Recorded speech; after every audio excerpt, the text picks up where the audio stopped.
코로나19 이후 약 3년간 모든 활동이 잠정적으로 중단되거나 제한되었습니다. 그 기간 동안 공공장소를 이용해야 했던 시민들과 그곳에서 종사하는 수많은 사람들이 불편을 겪었습니다. 경제적인 면이 가장 힘들게 한 이유 중에 으뜸일 겁니다. 특히 함께 모여 예배드려야 하는 그리스도인들에게는 치명상이었습니다. 교회 공동체마다 코로나가 거의 종식되었음에도 불구하고 출석 교인이 절반으로 급감한 교회들이 적지 않습니다. 조금씩 회복되곤 있지만 여러 가지 이유에서 기존의 예배당으로 발걸음을 옮기지 않는 성도들도 적지 않다고 들었습니다. 세상 사람들은 코로나를 지나면서 한국 교회의 모습을 보고 대단히 실망한 이들도 있습니다.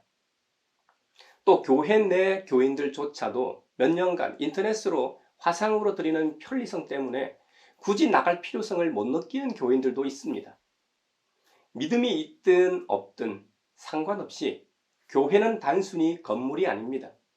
교회는 그리스도의 몸입니다. 성도는 그리스도의 몸의 각 부분입니다. 몸이 하나이듯이 각 지체는 몸에서 떨어져 살아갈 수가 없습니다. 그렇다고 조직이라는 말도 아닙니다. 잘 돌아가기 위한 시스템도 필요하지만 그것이 교회는 아닙니다. 교회는 우리 예수님께서 친히 세우신 것입니다. 십자가로 시작되어 연결되는 독특한 존재가 바로 교회라는 곳입니다. 교회를 보고 얼마든지 실망할 수 있습니다. 인간들이 모인 모임이니까요. 하지만 본질적으로는 십자가로 연결된 그리스도의 몸이기 때문에 그 교회는 완전한 것입니다. 교인들이 연약하고 부족하여 흠이 많다고 해도 또 그로 인해 세상이 아무리 비난하고 욕해도 주님의 교회는 견고합니다. 눈에 보이는 교회의 이 형태는 2000년 동안 계속해서 변화했고 바뀌어 왔습니다. 하지만 교회의 본질은 단 한 번도 바뀌지 않았습니다. 변질되지 않았다는 말입니다. 설사 우리가 가시적으로 분쟁하고 다투고 서로 싸우다가 가슴 아프게도 둘로 쪼개져도 주님의 교회는 온전하다는 말입니다. 그리스도인은 예수 그리스도를 주님으로 고백하고 그분의 뜻을 따라 그분의 제자로서의 삶을 사는 사람들입니다. 따라서 그리스도인은 그리스도를 삶의 중심에 두고 살아갑니다. 바울 서신에서는 하나님께서 예수 그리스도를 교회의 머리로 삼으셨다고 선언합니다. 그러므로 예수님이 교회의 근본이시라는 말이 됩니다. 우리는 교회의 몸이라고 했습니다. 결국 그리스도인인 우리는 교회의 머리이신 예수 그리스도를 중심으로 하나 되어 서로 유기적으로 연결되어 교회라는 공동체에 소속되어 함께 살아가는 존재라는 의미입니다.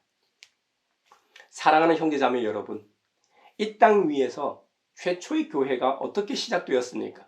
물론 교회라는 말이 처음 나오는 장면은 베드로 사도의 신앙 고백 다음에 예수님께서 주님 자신의 교회를 세우시겠다고 하셨지만 실제적으로 성령 강림 사건 후에 구현되었습니다. 교회는 하나님 나라를 실현한 하나님의 백성을 불러 모은 부활하신 예수 그리스도를 궁극적 기초로 하여 시작되었습니다. 그리고 교회의 궁극적 사명은 교회가 주님이라 고백하는 이들이 예수 그리스도의 뒤를 따라 하나님 나라를 자신의 존재를 통해 나타내고 하나님 나라를 이 땅에 확장시키는 것입니다.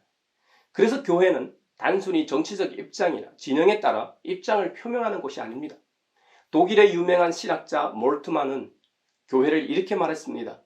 모든 개인주의, 계급주의, 인종차별주의, 성차별주의 등을 넘어선 관계와 결속과 우정 안에서 새로운 인간의 삶을 시작하도록 부르심을 받았습니다. 라고 말입니다.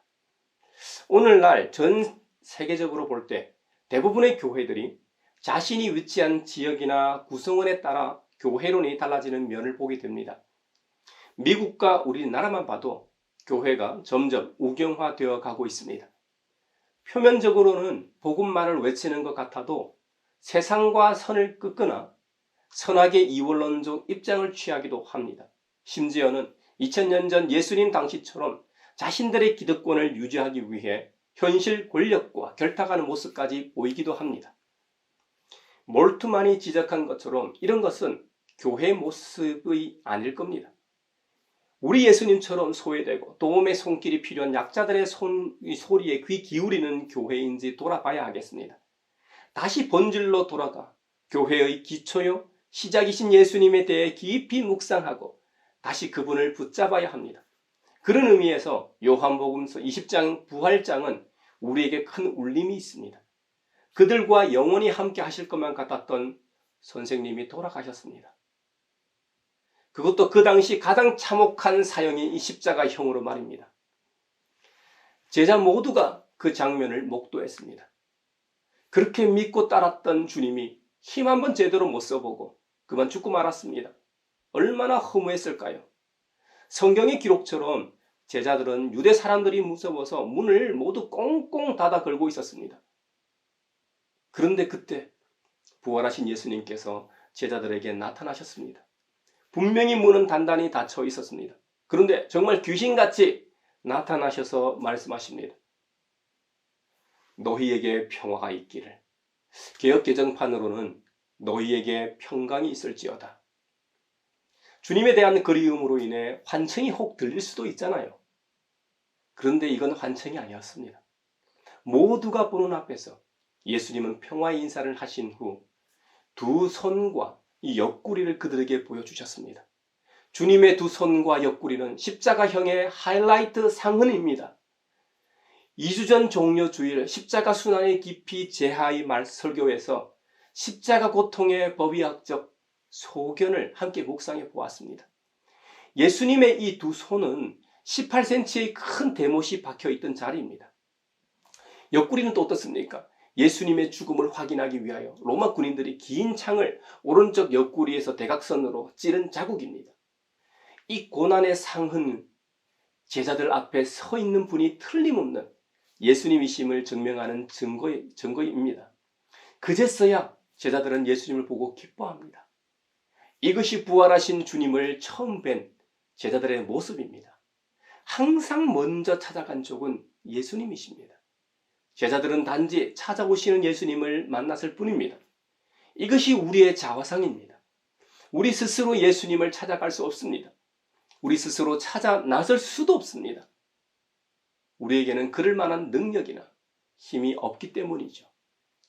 처음 제자를 부르신 분도 주님이시고 배반하고 도망간 이들을 재차 찾아가서 회복시킨 분도 주님이십니다. 이제는 부활하셔서 약속하신 대로 다시 살아나셨음을 증언하고 보여주신 분도 바로 주님이십니다. 우리 신앙이라는 것이 원래 이렇습니다. 그래서 그리스도교를 계시의 종교라고 하는 것입니다. 하늘에서 이 땅으로, 영원에서 시간 속으로, 무한에서 유한으로 그 경계를 넘으신 분은 항상 하나님이셨습니다. 요한복음서 20장 31절에 보면 성경 기록의 목적을 여러분으로 하여금 예수님이 그리스도요 하나님의 아들이심을 믿게 하고 또 그렇게 믿어서 그의 이름으로 생명을 얻게 하려는 것이다 라고 기록하고 있습니다. 그 목적이 정보 전달을 위한 것이 아니라고 합니다. 바로 생명을 주기 위함이라고 합니다. 생명 말입니다. 사복음서를 보면 한 사람의 일대기로는 부족한 면이 있습니다. 유년 시기의 성장 과정이 생략되어 있고 법적 부친이었던 요셉의 빈자리에 대해서도 그 어떤 언급이 없습니다. 예수님의 생애를 완전히 기술하지도 않습니다. 성경은 그리고 기술했다고 주장하지도 않습니다. 그렇다고 예수님의 공생의 3년의 모든 말씀과 행동에 대한 완벽한 기록도 아닙니다. 그래서 요한복음서 20장 말미인 30절, 31절에서는 이 책에 기록하지 않은 다른 표징도 많이 행하셨다고 말하고 있습니다. 그런데 여기에 이것이나마 기록한 목적은 하고 기록하고 있습니다. 일부분만이라도 적은 이유는 예수님을 구주로, 주님으로, 메시아로, 그리스도로 받아들이기를 호소하기 위함입니다. 다만 예수님이 누구이신지 거듭 강조하고 있습니다. 예수님은 첫째, 그리스도시라는 것이죠. 둘째는 하나님의 아들이시라는 것이죠. 이것이 요한복음서에서 정의하는 예수님입니다. 그렇다면 그리스도가 무엇인지 생각해 봅시다. 원어로는 잘 알려진 대로 크리스토스라고 합니다. 어떤 직책을 위해 기름 부음 받은 자를 의미합니다. 당시 사람들은 아람어권이었습니다. 특히 예수님께서 공생의 대부분을 보내셨던 갈릴리 지방에서는 아람어가 일상어였습니다. 그래서 메시아에 해당하는 아람어를 성경의 언어인 헬라어로 음역하였고, 다시 복음서 기자가 메시아를 크리스토스로 번역한 것이죠. 그러니 메시아와 그리스도는 같은 말인 셈이죠. 성경 본문 헬라어 크리스토스에서 파생된 라틴어 크리스투스를 거쳐 영어 크라이스트에서 다시 한국어 그리스도가 되기까지 여러 번의 번역 작업 과정을 거쳤습니다. 구약 성경 첫 번째 책인 창세기로부터 시작하여 말라기 예언서까지 구약 모든 책에는 앞으로 장차 오실 구원자 그리스도에 대해 예언이 기록되어 있습니다. 그 수많은 예언이 2000년 전에 십자가형으로 죽은 예수가 맞느냐 말이죠. 그 점에 대해서는 여러 가지로 설명할 수 있을 겁니다. 먼저는 예수님 자신입니다. 예수님은 복음서 곳곳에서 자신에 대해 선언하고 계십니다. 자신이 하나님이시라고 말입니다. 요한복음서에 보면 예수님은 자신을 본 자는 하나님 아버지를 이미 보았다고 동일시합니다. 그리고 모세의 율법과 선지자의 글과 시편에 가리킨 사람이 바로 예수님 자신이라고 하셨습니다. 실제로 예수님께서는 참 인간이시면서 신성을 가지신 참 하나님이심을 수많은 표적과 초자연적인 기적을 통해 보여주기도 하셨습니다. 다음으로는 그를 따르는 제자들입니다. 이 점은 예수님 자신의 증언보다는 좀 더 설득력이 있을지도 모르겠습니다. 그들이 따르던 예수님은 신성모독과 내란죄로 사형당했습니다. 그리고 정부나 일반 사회적으로도 그리스도를 따르는 무리들을 제거하려는 상황이었습니다. 그렇다면 십자가형으로 죽은 죄인이 다시 살아나지 않았는데 왜 굳이 자신들의 목숨을 걸고 부활의 주님을 증거했을까요? 이것은 도무지 납득이 가지 않습니다. 그것이 진실이라고 해도 자신의 생명을 더 아끼는 것이 인간의 본성인데 말이죠. 이런 점에서 그들이 진짜로 부활의 주님을 직접 만났고 그 이후에 성령 강림의 역사를 통해 완전히 거듭난 사람이 되었기 때문에 가능했다고 밖에 설명할 수 없을 겁니다. 마지막으로는 저와 여러분 자신입니다. 만약 2000년 전 성육신하신 예수 그리스도가 하나님이 아니라면 2000년 역사 동안 수많은 핍박과 환난 가운데 어떻게 2000년의 시간을 이어올 수 있었냐는 것이고 또 하나는 2000년 전에 부활하셔서 지금도 살아계신 주님을 내 자신이 어떻게 믿고 있느냐는 겁니다. 이것은 무엇으로 설명하겠습니까? 누가 돈을 주는 것도 아닙니다. 집을 한 채 주는 것도 아닙니다. 좋은 차를 선물하는 것도 아닙니다. 오히려 11조를 내고 각종 명목에 따라 봉헌을 해야 합니다. 이뿐입니까? 내 아까운 시간을 내서 예배를 드려야 하고 봉사도 해야 합니다.